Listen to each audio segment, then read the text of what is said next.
زمین اور پانی کا عالمی دن آج دنیا بھر میں منایا جا رہا ہے۔ آج مختلف سیمینارز، آگاہی مہمات اور ماحولیاتی سرگرمیوں کا انعقاد کیا جا رہا ہے تاکہ عوام میں زمین اور پانی کے وسائل کی اہمیت کو اجاگر کیا جا سکے۔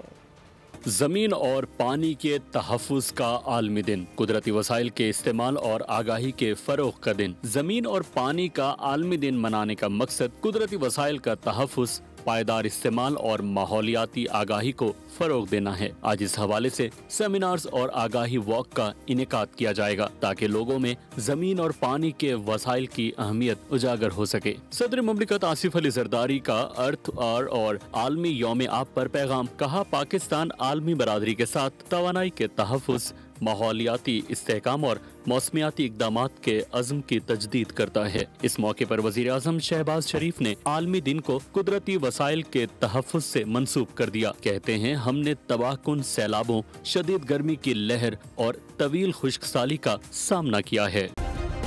سبسکرائب کریں اور بیل دبائیں تاکہ کوئی خبر رہ نہ جائے۔